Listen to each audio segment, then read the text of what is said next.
الحمدللہ رب العالمین۔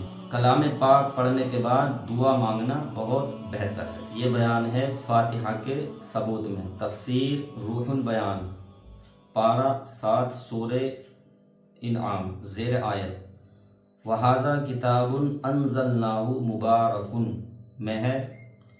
وَأَنْ حَمِيدِ الْأَعْرَجِ قَالَ مَنْ قَرَأَ الْقُرْآنَ وَخَتَمَهُ ثُمَّ دَعَا أَمَّنَ عَلَى دُعَائِهِ 4,000 مَلَكٍ ثُمَّ لَا يَزَالُونَ يَدْعُونَ لَهُ وَيَسْتَغْفِرُونَ وَيُصَلُّونَ عَلَيْهِ إِلَى الْمَسَاءِ وَإِلَى الصَّبَاحِ۔ حضرت اعرج سے مروی ہے کہ جو شخص قرآن ختم کرے یعنی قرآن مقدس پڑھے پھر دعا مانگے تو اس کی دعا پر 4,000 فرشتے آمین کہتے ہیں، پھر اس کے لیے دعا کرتے رہتے ہیں اور مغفرت مانگتے رہتے ہیں شام یا صبح تک۔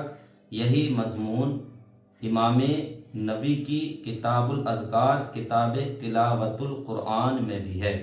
معلوم ہوا کہ ختم قرآن کے وقت دعا قبول ہوتی ہے اور ایصال ثواب ہی ایک دعا ہے، یعنی ایصال ثواب بھی ایک دعا ہے، لہٰذا اس وقت یعنی کلام پاک پڑھنے کے بعد دعا مانگنا بہت بہتر ہے۔ تو یہ تو رہا فاتحہ کے ثبوت میں۔ اب آئیے فاتحہ کا طریقہ کیا ہے جو ہمارے علماء کرام اور بزرگان دین سے چلا آ رہا ہے۔ فاتحہ کا طریقہ تو وہ یہ ہے کہ قرآن مقدس میں سے کہیں سے بھی ایک آیت یا 2-3 آیتیں تلاوت کرے اولا، جیسے عام طور پر مشہور ہے لَقَدْ جَاءَكُمْ رَسُولٌ مِّنْ أَنفُسِكُمْ عَزِيزٌ عَلَيْهِ مَا عَنِتُّمْ حَرِيصٌ عَلَيْكُمْ بِالْمُؤْمِنِينَ رَءُوفٌ رَحِيمٌ۔ یہاں سے پڑھیں۔ اس کے بعد ایک اور آیت ہے، اس کے بعد سورہ قل یا ایھا الکافرون 1 مرتبہ پڑھیں۔ اس کے بعد سورہ اخلاص یعنی قل هو اللہ احد، اس کو 3 مرتبہ پڑھیں۔ اس کے بعد سورہ فلق یعنی قل اعوذ برب الفلق 1 مرتبہ۔ اس کے بعد سورہ ناس یعنی قل اعوذ برب الناس، اس کو 1 مرتبہ پڑھیں۔ اس کے بعد سورہ الفاتحہ جو کہ ہر نماز میں پڑھی جاتی ہے، الحمدللہ رب العالمین، یہ مکمل سورت 1 مرتبہ پڑھیں۔ اس کے بعد سورہ البقرہ کا پہلا رکوع پڑھیں، الف لام میم ذالک الکتاب لا ریب فیہ، یہاں سے شروع کریں اور اولئک علی ھدی من ربہم واولئک ھم المفلحون تک پڑھیں۔ اس کے بعد قرآن مقدس کی مخصوص صورتوں سے ایک ایک آیت چن کر پڑھی جاتی ہے، جو کہ پہلی آیت شروع ہوتی ہے سورہ البقرہ صحیح ہے، دوسرے پارے میں ہے وَإِلَٰهُكُمْ إِلَٰهٌ وَاحِدٌ لَا إِلَٰهَ إِلَّا هُوَ الرَّحْمَٰنُ الرَّحِيمُ۔